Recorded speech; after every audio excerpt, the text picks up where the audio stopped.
Ələsgər gözləri, ədalət əmri, Qorqudun nurudur, işıq gəldirir. Onu Abbas salır, Qurbanı salır, səsində Kərəmdən sönməz ah qalır.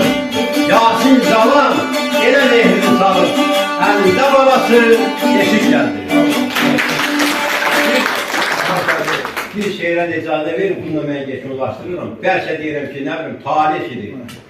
Məsələn, talih idi, Allah Teala bir gördüğün insana şey verir, rüsxət vermir, nəsə də görür.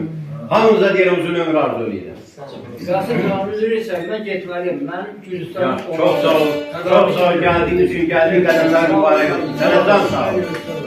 Sənə can sağ ol.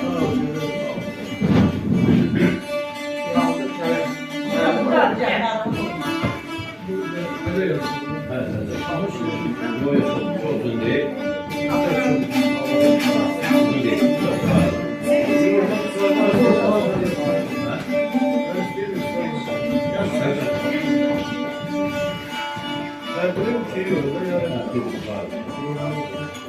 Ne güzel yaradıp yaradan seni, Vüqarım, ilqarım, zinətim qazar.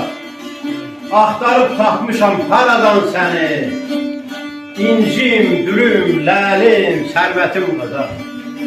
Dəli kürkəməri, göyəzən tacı, Abi qardaşıdır, xıramı bacı, Əri qaçaq Kərəm, əfəndisi hacı, Xəzinəm, dəfinəm, hikmətim qazar.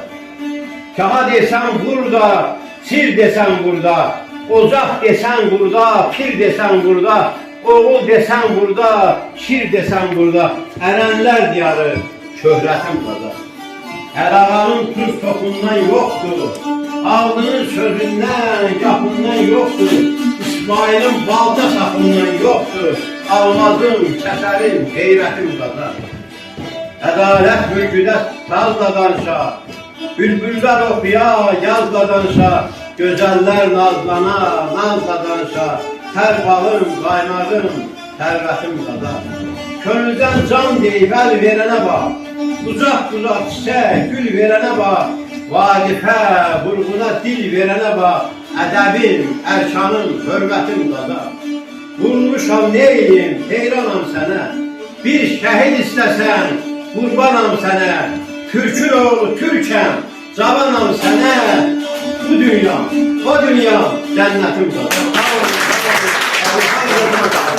Gəlin, gəlin, gəlin,